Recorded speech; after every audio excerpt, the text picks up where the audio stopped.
Hello friends, कैसे हैं।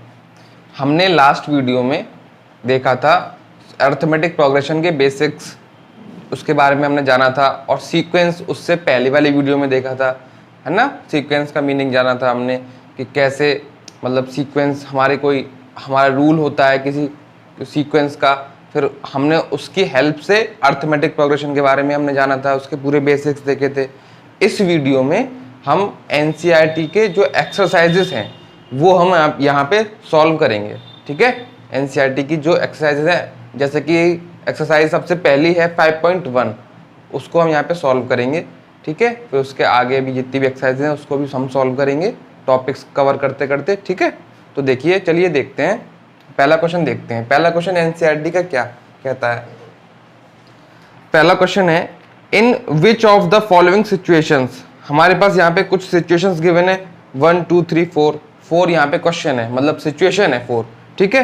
तो अब देखिए, does the list of numbers involve, जो इसमें जो नंबर इन्वॉल्व होंगे, जो लिस्ट होगी नंबर्स की उसमें इन्वॉल्व होंगे, मेक एन अर्थमेटिक प्रोग्रेशन, क्या वो अर्थमेटिक प्रोग्रेशन बनाएंगे, ठीक है। एंड वाई, और क्यों बनाएंगे, मतलब हमको बताना है कि कोई जो लिस्ट ऑफ नंबर्स हैं क्या वो एपी है, और अगर है तो क्यों है। रीजन भी देना है हमको, है ना। रीजन भी देना है हमको कि क्यों है। हम किसी को भी तो एपी नहीं बोल सकते कि कोई भी सीक्वेंस को हम एपी बोल देंगे, कोई भी लिस्ट ऑफ नंबर्स को एपी बोल देंगे। तो जो एपी है वो बताना है कि ये क्यों है, ठीक है। चलिए वो देखते हैं हम। देखिए पहला क्वेश्चन देखिए, the taxi fare after each kilometre when the fair is ₹15 for the first kilometre and ₹8 each additional kilometre. इसका मीनिंग देखिए, जो टैक्सी फेयर है, क्या जो टैक्सी फेयर है, जो टैक्सी का जो चार्ज है, हाँ, जैसे कि सपोज मुझे 5 किलोमीटर चलना है, ठीक है। एग्जाम्पल से समझाता हूं, मुझको चलना है 5 किलोमीटर, ठीक है। मुझे 5 किलोमीटर चलना है, तो इस 5 किलोमीटर में ऐसे ही तो है, 1 किलोमीटर, फिर एक, फिर एक, फिर एक, ये 5 बार, है ना, यही है ना, ये फर्स्ट। फिर उसके बाद चलूंगा 1, फिर 2 किलोमीटर कवर हो जाएंगे, फिर चलूंगा 3 हो जाएंगे, फिर चलूंगा 4 हो जाएंगे, फिर चलूंगा 5 हो जाएंगे, यही है ना। इसका मीनिंग यही है। देखिए अब इस टैक्सी का जो फेयर है वो फेयर है हमारा पहले किलोमीटर का। यानी अगर मैं 1 किलोमीटर चलता हूं तो मुझको रुपीस देने पड़ेंगे 15। और अगर मैं और आगे चलता हूं, जैसे मुझे यहाँ पे 5 किलोमीटर चलना है, तो मुझे दूसरा, फिर तीसरा, चौथा, 5वां, तो इसके लिए मुझे देने पड़ेंगे ₹8। मतलब ये तो है ही है, फिर यहाँ पे 8 हो गए, इसके लिए भी देने पड़ेंगे ₹8, इसके लिए भी मुझको देने पड़ेंगे ₹8, इसके लिए भी मुझे देने पड़ेंगे ₹8, है ना।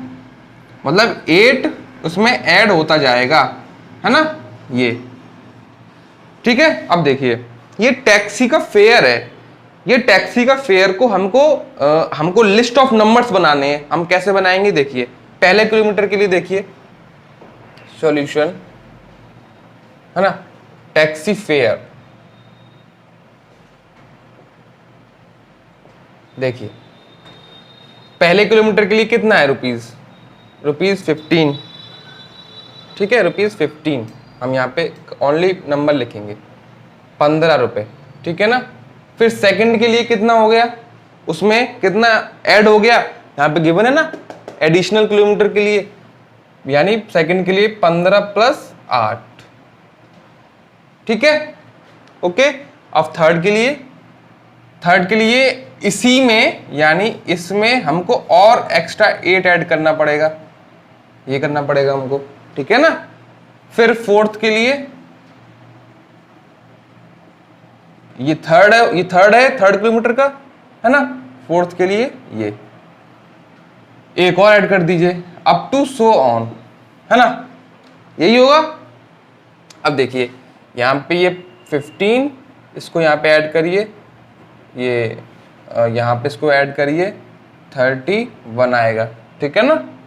अब यहाँ पे इसको ऐड करिए तो ये 39 आ जाएगा, अप टू सो ऑन, ठीक है। अब देखिए ये है कि ये हमारे पास सीक्वेंस है, अब ये हमारे पास जो लिस्ट ऑफ नंबर्स, इसमें जो एनसीईआरटी में बोल रहा था कि लिस्ट ऑफ नंबर्स आपकी बनेगी, ये हमारे पास लिस्ट ऑफ नंबर्स है, ठीक है, यानी ये सीक्वेंस है, कोई भी सीक्वेंस है ना, लिस्ट ऑफ नंबर्स, ये लिस्ट ऑफ नंबर्स है, ठीक है ना ये। अब हमको ये बताना है कि ये एपी है या नहीं, यही तो बताना है हमको क्वेश्चन में, ये तो यही तो कह रहा है, और अगर है तो उसका रीजन देना है क्यों। हम पहले चेक करते हैं। देखिए ये आप नोट डाउन ये कर लीजिएगा, ये एग्जांपल, इससे इजी रहेगा आपको समझने में, ठीक है ना। देखिए अब देखिए हमको कैसे चेक करें, है ना, कि ये जो सीक्वेंस है या अरिथमेटिक प्रोग्रेशन है या नहीं है। देखिए इसको मानिए जो हमारे पास फर्स्ट टर्म है वो है A1, है ना, इसको मानिए A2, इसको मानिए A3, इसको मानिए A4, ठीक है। अब देखिए मैंने क्या बताया था कि difference between term and it's preceding term, यानी A2 माइनस A1, है ना, A3 माइनस इसके प्रीसीडिंग यानी A2, ठीक है, और A4 माइनस A3 इसका प्रीसीडिंग, ठीक है। इसका डिफरेंस करिए, A2 कितना है यहाँ पे 23 माइनस 15, ये कितना आया 8, यहाँ पे ये देखिए 31 है ये माइनस 23, यहाँ पे कितना आया 8, और यहाँ पे 39 माइनस 31, ये यहाँ पे कितना आया, ये भी 8 आया, ठीक है। अब देखिए ये क्या है, ये क्या है, ये है हमारा difference between term and it's preceding term, यही है ना जो डिफरेंस करके ये आ रहा है। देखिए डिफरेंस जो करके आ रहा है ये 8, यहां पे भी 8, यहां पे भी 8, है ना। डिफरेंस क्या है, एक कांस्टेंट नंबर, एक कांस्टेंट नंबर है, ठीक है। यहां पे ये सभी क्या हैं, कॉन्स्ट, जो कि चेंज नहीं हो रहा, ठीक है। अब हमने अरिथमेटिक प्रोग्रेशन में क्या जाना था, हमने यही जाना था कि कोई भी सीक्वेंस जिसका टर्म और प्रेसीडिंग टर्म का जो डिफरेंस अगर जो वो कांस्टेंट आए, वो फिक्स्ड हो, है ना, ये फिक्स्ड है यहाँ पर, जो कि चेंज ना हो, तो वो सीक्वेंस हमारी एपी बन जाती है, ठीक है ना। वैसे भी हम यहाँ पे हम शुरू से अगर देखें जो हमने एपी की एक्चुअली हमने जो देखा था कि कोई फर्स्ट टर्म है, इसमें कुछ कांस्टेंट नंबर ऐड हुआ, ये ऐड हुआ, फिर इसी में ये भी ऐड हुआ 8 दोबारा, फिर इसमें यानी इसमें थर्ड टर्म में फिर ये ऐड हुआ, है ना, एक कांस्टेंट नंबर ऐड होता जा रहा है। यहां से भी हम कह सकते हैं कि ये एक अरिथमेटिक प्रोग्रेशन है, ठीक है, ठीक है ना। और बाकी हमने यहाँ पे अगर लिस्ट ऑफ नंबर्स हमने यहाँ पे ये कर लिया, यहाँ पे सॉल्व कर लिया लिस्ट ऑफ नंबर्स, ये इनको ऐड करके फिर हम इसको बता सकते हैं कि ये अरिथमेटिक प्रोग्रेशन है, वो भी डिफरेंस लेके, ठीक है ना। तो दोनों ही तरीके से हैं, बट आप इस तरीके से करिए यहाँ पे आप, क्योंकि यहाँ पे क्वेश्चन में गिवन है कि लिस्ट ऑफ नंबर पहले बनाइए, उसके बाद बताइए अरिथमेटिक प्रोग्रेशन है या नहीं, ठीक है। तो ये है हमारा इसका आंसर, पहले का आंसर। उसका रीजन क्या देंगे, रीजन इसका ये है वाई, रीजन क्या है, पहले तो यहाँ पे ये लिख दिया, yes it forms an AP, ठीक है। अब इसका रीजन क्या है, रीजन इसका यही है कि since difference between term and preceding term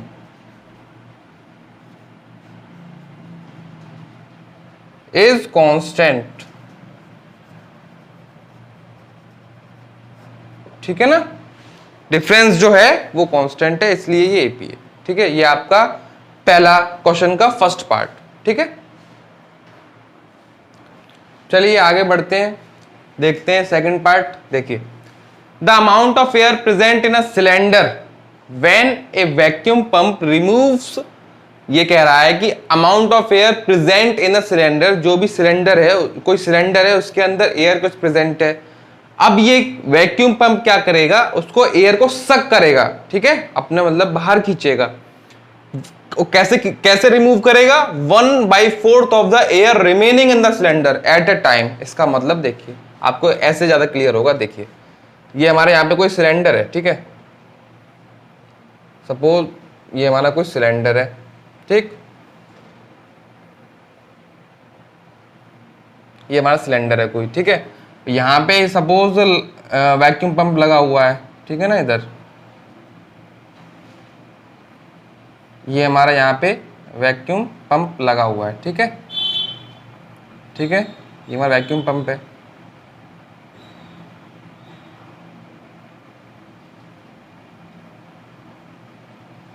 तो ये वैक्यूम पंप जो है वो सक करेगा एयर, ठीक है, ये एयर सक करेगा बाहर। यहाँ पे इसके अंदर एयर है ये, ठीक है ना, एयर पार्टिकल्स हैं, ठीक है, इसके अंदर यहाँ पे ये एयर है, एयर को सक करेगा। और कैसे सक करेगा, 1/4 ऑफ द एयर रिमेनिंग, मतलब जो इसके अंदर जो भी एयर है, मैं आपको एग्जांपल लेके समझाता हूं, न्यूमेरिकल वैल्यू लेते हैं हम कुछ, जैसे एग्जांपल यहाँ पे देखिए, सपोज ले लेते हैं 100 लीटर। लीटर इसलिए ले रहे हैं क्योंकि यहाँ पे ये कंप्रेस्ड फॉर्म में है, लिक्विफाइड फॉर्म में हम मान लेते हैं, है ना, इसको सपोज कर लेते हैं कि ये लिक्विफाइड फॉर्म में है, ठीक है, एयर जो है हमारी, वरना हम यहाँ पे मीटर क्यूब भी ले सकते हैं, ठीक है, वॉल्यूम ही तो है, कोई प्रॉब्लम नहीं है, ठीक। अब देखिए 100 लीटर है यहाँ पे, आफ्टर सकिंग, सक करने के बाद एयर कितनी निकालेगा, 1/4 ऑफ रिमेनिंग। रिमेनिंग मतलब इसमें अभी कितनी है, एक्चुअली में अभी है कितनी, अभी तो 100 ही है, ठीक है ना, ऑफ 100 लीटर, यानी 1/4 ऑफ 100। ये देखिए 25 लीटर्स एयर को सक कर लेगा बाहर। जब एयर को इतना सक कर लेगा तो रिमेनिंग कितनी होगी, रिमेनिंग एयर बताइए, रिमेनिंग एयर होगी 100 लीटर माइनस 25 लीटर, यानी 75 लीटर, यही होगी रिमेनिंग एयर, ठीक है। इतनी अब बची, अब इतनी बची दोबारा सक करेगा, यानी आफ्टर सेकेंड सकिंग, ठीक है ना, आफ्टर सेकेंड सकिंग। अब देखिए 1/4 ऑफ द रिमेनिंग, रिमेनिंग कितनी है अब, 75 लीटर है रिमेनिंग, ओके। यहां पे ये कितना आएगा, 75/4, ये मानिए, ठीक है, मतलब इतना एयर अब रिमूव हो गई। अब इतना जब रिमूव होगी तो अब कितनी बची, अब कितनी बचेगी, रिमेनिंग एयर देखिए कितनी बचेगी, अब 75 थी ना, 75 थी, और इतनी कितनी रिमूव हुई, इतनी रिमूव हुई, इतनी रिमूव हुई, ठीक है। तो देखिए ये कितनी बचेगी यहाँ पे, इसको सॉल्व करिए, ये आएगा यहाँ पे 375, यहाँ पे 225/4, इतनी लीटर एयर यहाँ पे बची, ठीक है। ऐसे ही हम थर्ड सकिंग के बाद भी निकाल सकते हैं। तो ये तो मैंने आपको एग्जाम्पल लिया था कि एक न्यूमेरिकल वैल्यू ले ली, यहाँ पे हमने एक न्यूमेरिकल वैल्यू ले ली, ठीक है। यहाँ पे हमने एग्जाम्पल लिया था कि एक न्यूमेरिकल वैल्यू ले ली, ठीक है, हमने यहाँ पे एक न्यूमेरिकल वैल्यू ले ली ताकि आपको ये समझ में आए, इजी रहे, है ना, कि इतनी एयर रिमेनिंग होगी। अब इस एयर को सक करेगा, ये कहने का मतलब हमारा ये है सिर्फ, ठीक है। हमने यहाँ पे न्यूमेरिकल वैल्यू से आपको यही समझाया कि ये एयर बची, इसको सक करेगा। अब यहाँ पे कितनी एयर बची, ये बची, रिमेनिंग एयर ये है, अब इसको सक करेगा ये थर्ड में, ठीक है, ठीक है ना। अब देखिए ये है हमारा नंबर्स की फॉर्म में, बट क्वेश्चन में तो हमको 100 लीटर नहीं गिवन है, क्वेश्चन में तो खाली ये गिवन है कि इसमें जो भी एयर है उसका वो 1/4 करेगा, है ना, सक करेगा। बट हमने यहाँ पे आपको नंबर से न्यूमेरिकल वैल्यू लेके समझाया, ठीक है।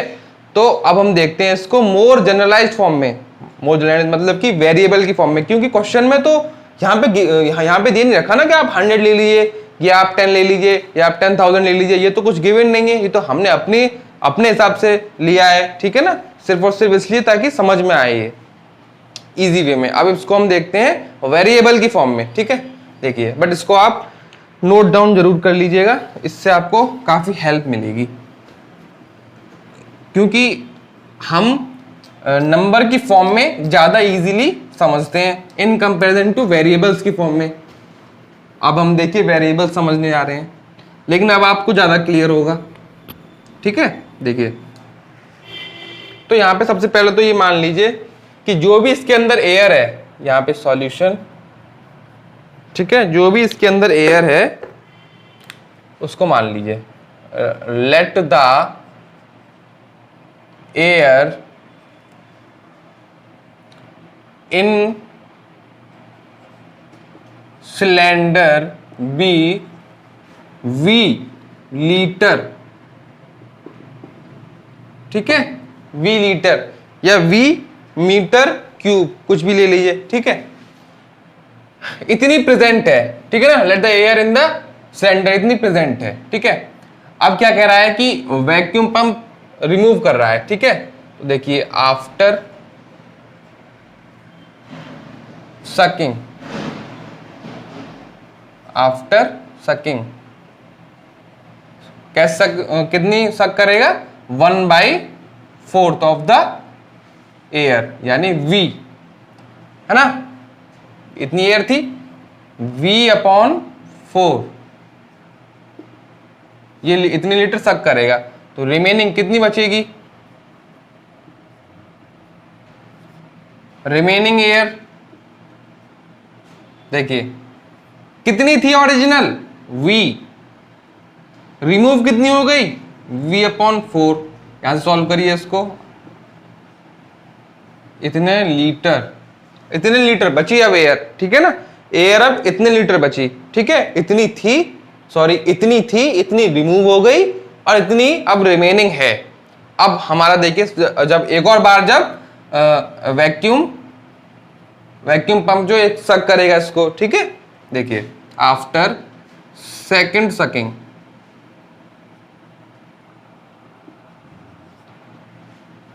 कितनी थी, इतनी, पहले इसको निकाल लीजिए कितना सक करेगा, 1/4 ऑफ किसकी, इसकी,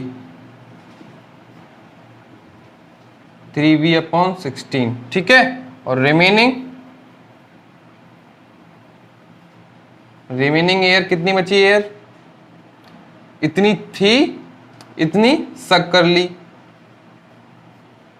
ये, ठीक है। ये क्या से सॉल्व करिए इसको, हमने यहाँ पे उल्टा कर दिया, मतलब इतनी थी ना, इतनी थी और इतनी, ये यहाँ पे रिमूव हो गई, तो दिस माइनस दिस होगा ना, ठीक है। अब देखिए इसको सॉल्व करिए, 12V - 3V, 9V/16, इतनी रिमेनिंग है, अब इतनी बची, ठीक है। अब हम ऐसे ही थर्ड सकिंग के लिए निकाल सकते हैं, चलिए निकाल देते हैं, है ना, एक और हमको नंबर मिल जाएगा, लिस्ट ऑफ नंबर ही तो चाहिए हमको, ठीक है। पहले कितनी थी, V, बाद में निकलने के बाद कितनी हुई, ये, ठीक है, पहले थी V, फिर ये हुई, फिर ये, अब एक और निकाल लेते हैं, ठीक है, आफ्टर थर्ड सकिंग,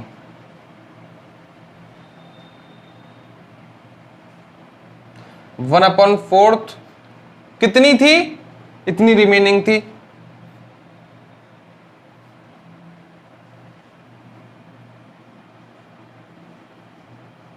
ठीक है। ये अब सक हो गई, ठीक है ना, ये सक हो गई, तो रिमेनिंग कितनी बची, रिमेनिंग एयर बताइए,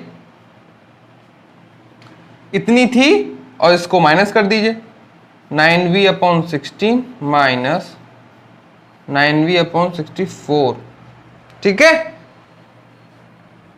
यहां पे 64, सॉल्व करिए इसको, 36 we minus 9v 27v upon 64, ठीक है ना। इतनी रिमेनिंग हुई। अब कितनी बार में? थर्ड सेकंड में। पहले इतनी थी, फिर इतनी हो गई, फिर इतनी हो गई, फिर इतने लीटर हो गई, ठीक है ना। अब देखिए इसका हम लिस्ट ऑफ नंबर्स बनाते हैं, ठीक है ना। यहां पे बना देते हैं, यहां पे बना देते हैं लिस्ट ऑफ नंबर। पहले थी v, उसके बाद कितनी हुई 3v अपॉन 4, उसके बाद कितनी हुई, थोड़ा बड़ा लिखते हैं इसको, 3v अपॉन 4, उसके बाद 9v अपॉन 16, उसके बाद 27v अपॉन 64, ऐसे ही अप टू सो ऑन, ठीक है।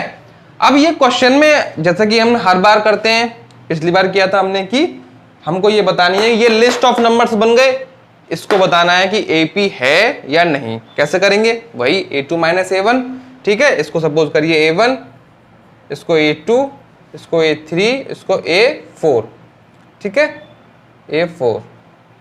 A2 माइनस A1 करिए, A2 कितना है 3v अपॉन 4 माइनस v, ठीक है ना। ये देखिए ये कितना आएगा, ये आएगा आपका माइनस v अपॉन 4, ठीक है। अब देखिए A3 minus A2, A3 minus A2, A3 कितना हमारे पास 9v upon 16 minus 3v upon 4, यहाँ पे बताइए कितना आएगा ये 16, 9v माइनस 12, यहाँ पे आ जाएगा माइनस 3v अपॉन 4, ठीक है ना। अब देखिए यहाँ पे देखिए इनका डिफरेंस आया माइनस v अपॉन 4, इनका डिफरेंस आया जो सेकंड, जो हमारे पास थर्ड और सेकंड टर्म का डिफरेंस आया माइनस 3v अपॉन 4, और ये दोनों बिल्कुल अलग हैं, कॉमन नहीं है, ये कॉमन नहीं है, मतलब सेम नहीं है ये, ठीक है ना। अब हमको कोई भी लिस्ट गिवन हो, कोई भी सीक्वेंस गिवन हो, हमको खाली दो ही हमको रिक्वायरमेंट होती है कि गलत प्रूफ करने के लिए, मतलब कि ये AP है या नहीं। यहाँ पे ये AP नहीं है क्योंकि यहाँ पे यहीं पे प्रूफ हो गया ये कि ये डिफरेंस है इनका A2 माइनस A1, और इनका पे A3 माइनस A2, ये डिफरेंस सेम नहीं है, AP के लिए सेम आना चाहिए, ठीक है ना। Very easy. यहाँ पे स्टेटमेंट हम लिख देंगे since difference between term and preceding term is not same, hence the sequence not form AP, ठीक है। बस ये लिखेंगे।